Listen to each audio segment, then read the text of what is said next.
Hey guys, how are you? Welcome back to my garden. I want to share with you how to start a grass border using different kind of ornamental grasses and also give you some plant portraits of those grasses that I already grow in my garden and that I really want to recommend to you because I personally find them very easy and carefree. There are grasses that you can plant individually for a nice showstopper, but there are also those grasses that look really amazing if you plant them in big masses in your borders. But also if you only plant grasses with a little bit of color in between, you will have a wonderful impact, and this is exactly what I want to show you today. So I hope you're excited to spend some time with me in my garden. Just for you to understand where I want to start the new grass border, this is a brand new area of my garden, which is at the end of the property.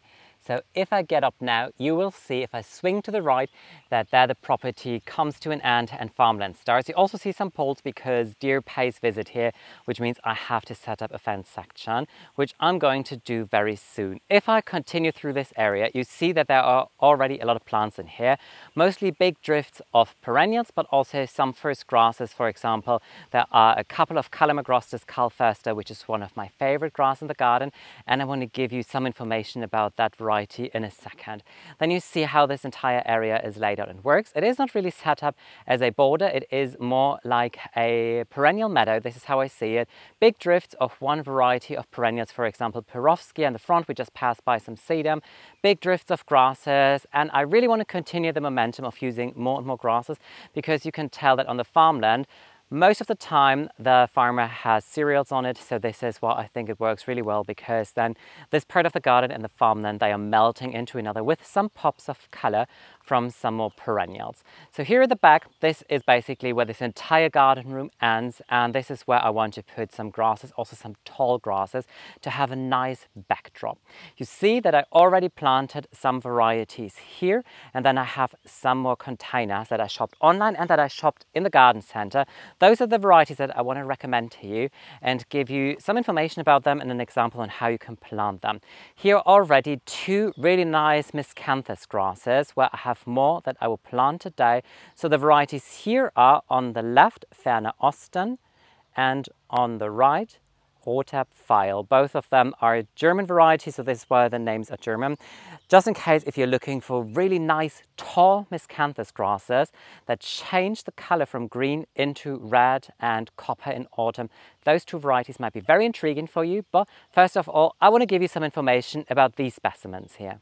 One thing that a lot of the ornamental grasses have in common is that they are sun lovers. So if you want to grow ornamental grasses, really check where they love to thrive. There are a couple of exceptions that can cope really well with shade, but all of those varieties that I'm going to show you today, they really want to grow somewhere where they are exposed to a lot of sun. So this area here is southwest facing with a big tree in my back, which casts a little bit of shade for 1-2 hours during noontime. But then the rest of the day, they really receive a lot of sun, and this is why grass is bound to work really well here. The first group of ornamental grasses that I want to talk about are Panicum, and I personally have a great love affair with them because they come in a great range of color. You have Panicum in lush green, in golden, in crimson, or even in a dark burgundy red, almost brownish purple depending on the light situation, like this one here, and this is Panicum vertigo. Really fun about Panicum are also the flower heads. They're very elegant on long stems. You have these fluffy kind of pipe cleaner-like flower heads, and they again come in a vast range of colors from like beige, copper, golden, bronze, red to brown, almost blackish, and that opens a door on how you can really play with the colors of Panicum, almost using complementary contrast with the grass and the flowers in your borders.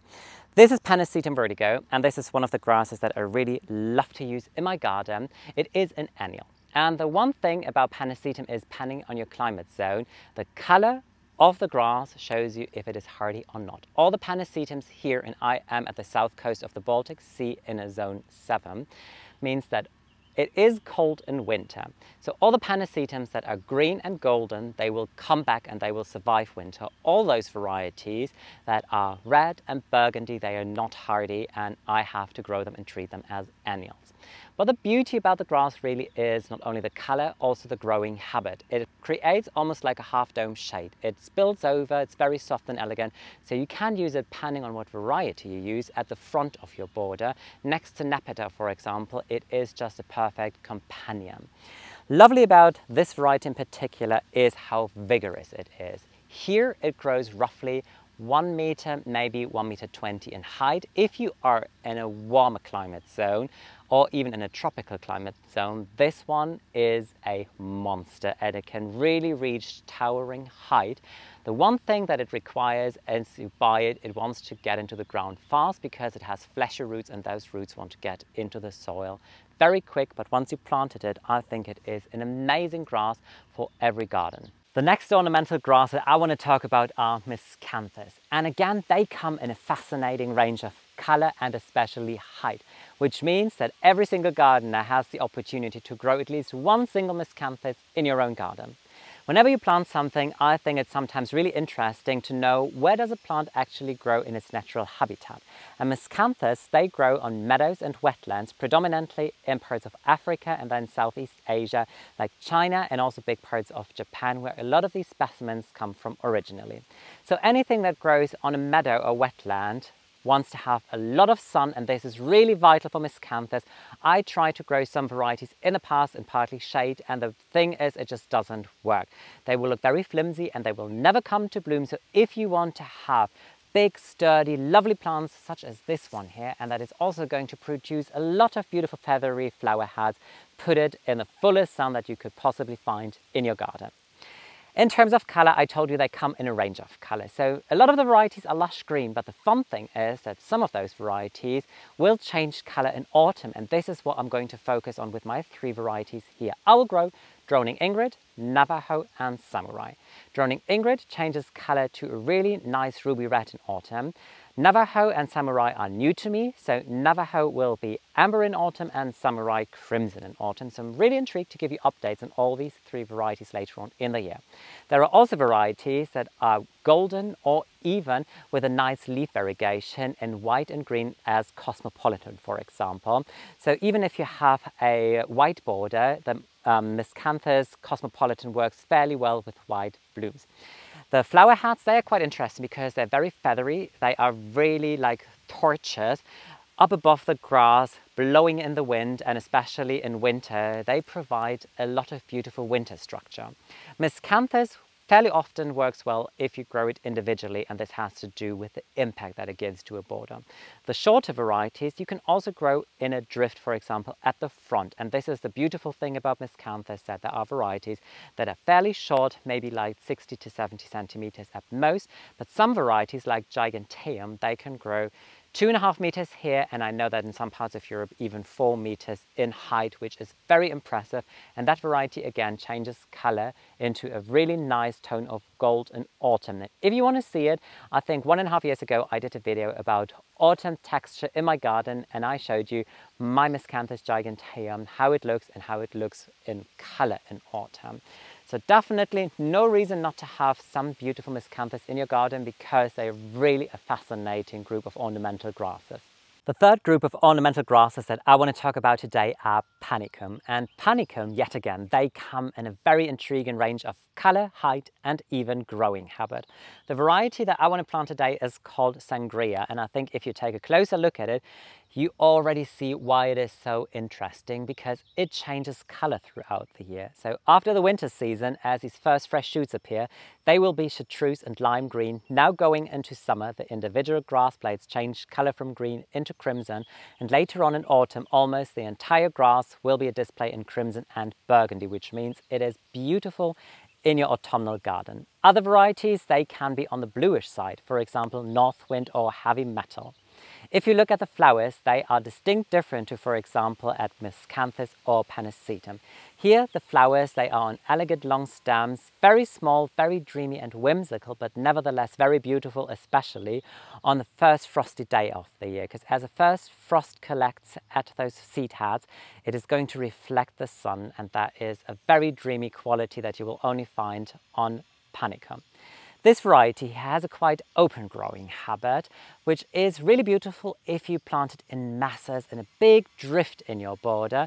It can grow 1 meter in height, and with grasses the height always refers to the flower head. So all the greenery that you see here might be at most 50 to 60 centimeters, and then on top of it you have these very dreamy, elegant flower heads, which means in the second row of your border, it will be very happy and look beautiful. Really nice, for example, if you plant some geum or nepeta, like smaller varieties of nepeta in front of it.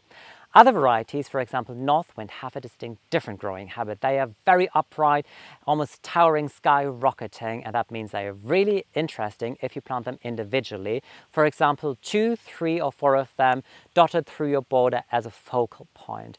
And yet again, they are sun lovers. So if you want to plant them in your garden, make sure that you give them a lot of sun, because only then they will grow vigorous and reward you with a lot of beautiful blooms.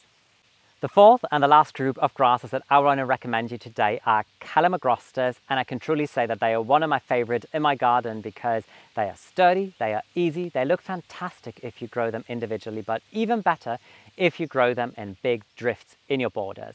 Most of the varieties, they will be lush green, but there is some exceptions. There is, for example, Overdum, which has a variegation with green and white.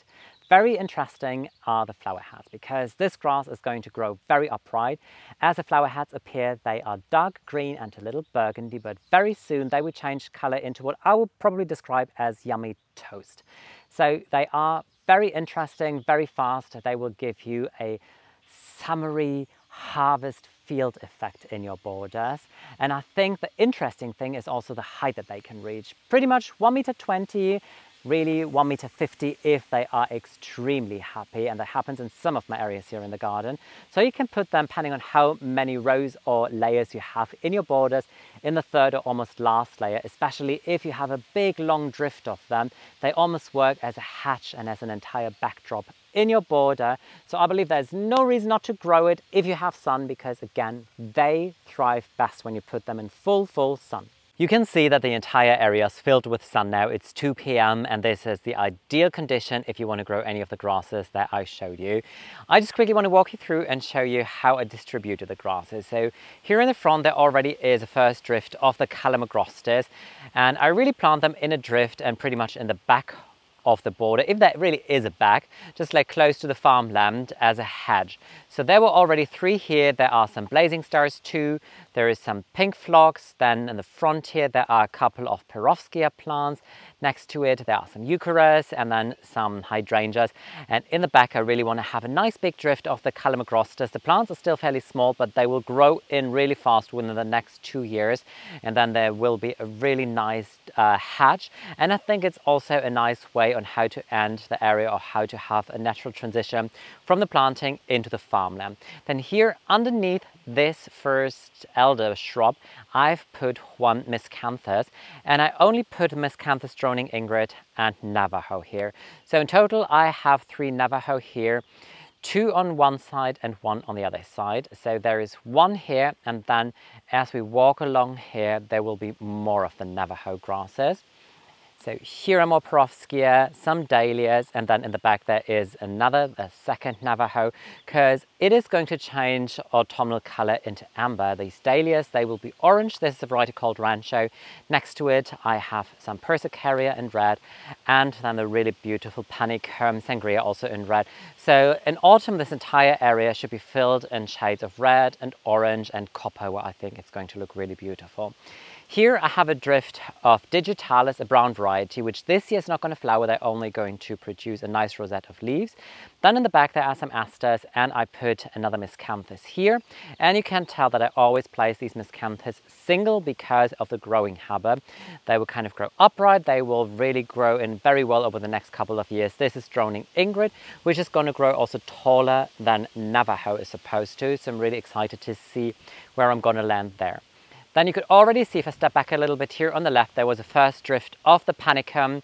I put some Aquilegia in between because as the Panicum is still fairly small, then earlier on in the year, like in late spring, I have the Aquilegia here, and at one point the Aquilegia will just like disappear in between the Panicum grasses. And I thought it would be just nice to have a continuation of the drift. So I put 6 more grasses of the same variety here, and again they will definitely grow very well.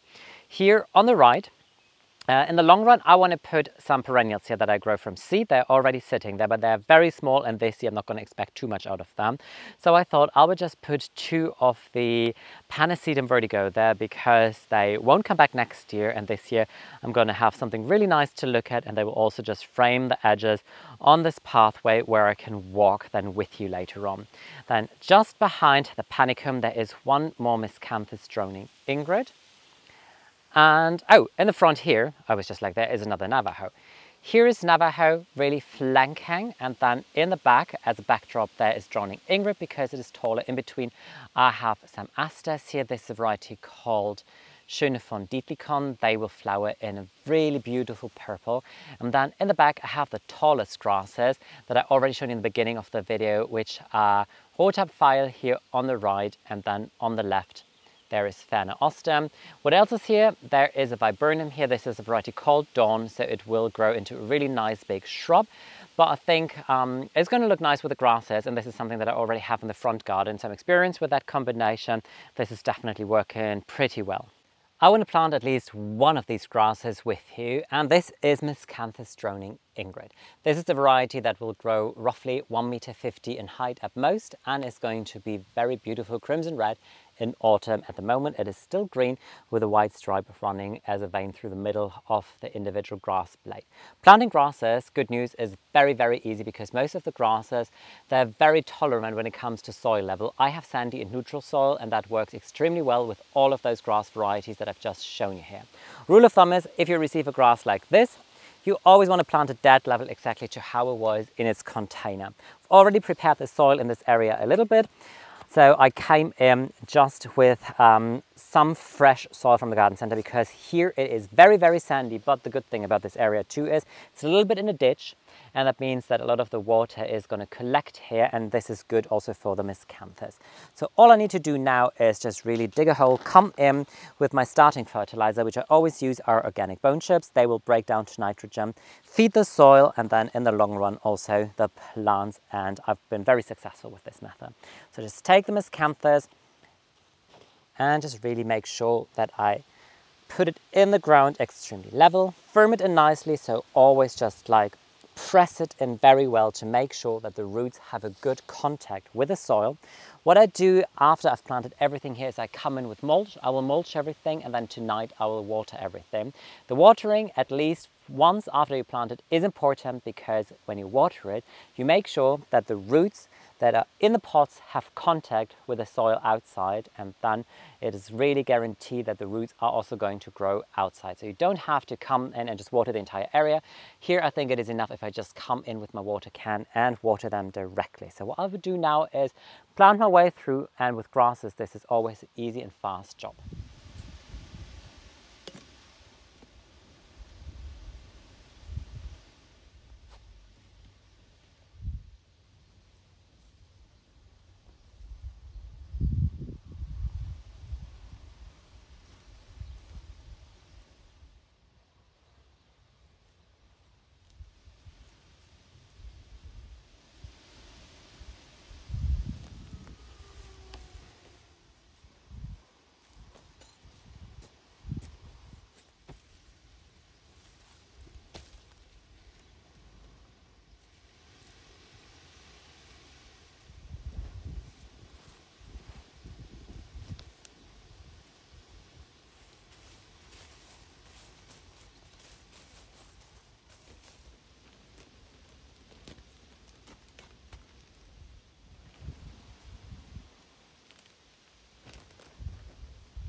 All the grasses are in the ground, and I've mulched the area, at least as far as I had mulch. I only had 3 bags left. But the fun thing is, as soon as I put a thin layer of mulch in an area, I kind of feel the area really starts to come together, and I really start seeing it as part of a garden. I'm so happy that I bought these 2 Panicum vertigo because they instantly bring some height to this area and also some color. A lot of the grasses, They still need to grow, obviously, and they will change color over summer and going into autumn. But the Panicum vertigo will be really dark and it will be a very interesting focal point. So maybe I'm going to buy 2 more just really for the back of a border, because a lot of the Miscanthus grasses are still rather small. And yes, they will grow in height this year, but they won't produce any more shoots. Eventually just a couple, but I'm not going to expect too much. So this is really an area where you're planning in the long run. Also with the perennials, well, biennials, with the digitalis here. This year, I will only have a carpet of green leaves at one point, but I'm really looking forward next year when I see all these flower spikes skyrocketing and I want to see these brown flowers. I'm very intrigued about it. I'm going to give you an update too about this entire area. I still have to water everything in, but I'm going to do that tonight because I want to make sure that all the water really gets into the ground and into the roots of those grasses. But I feel that this is really an interesting start for a total new part or corner of the garden. That's it from me for today. I really hope that you can take a lot of fresh new ideas and inspiration out of my videos for your own garden. I personally really love to plant and grow ornamental grasses, and I have a lot of them in my upper garden there, but they're more a companion to the perennials that I grow in my border. So I was very eager to reverse that mentality and make the grasses to be the scene stealers and just have a couple of blooms in between, like some asters and thalictrum. So I really can't wait to share with you how this entire planting down there is going to evolve throughout this year and especially next year, because I know a lot of the Miscanthus, after a winter, they will come back very vigorous with fresh shoots and they can grow quite fast. So this is an amazing grass to have in your own garden. So thank you so much for watching today's video. Thank you if you subscribe to my channel, if you give me a thumbs up for my videos. I've already uploaded a couple of different videos about different topics. So if you want to see and learn more about my garden, just visit my history. And if you want to see photos of my garden, then you can always just click on the link down below this video here, which guides you straight to my Instagram. So I'm really happy to welcome you very soon again in my garden with more fun projects, hopefully. So take care, guys. Bye.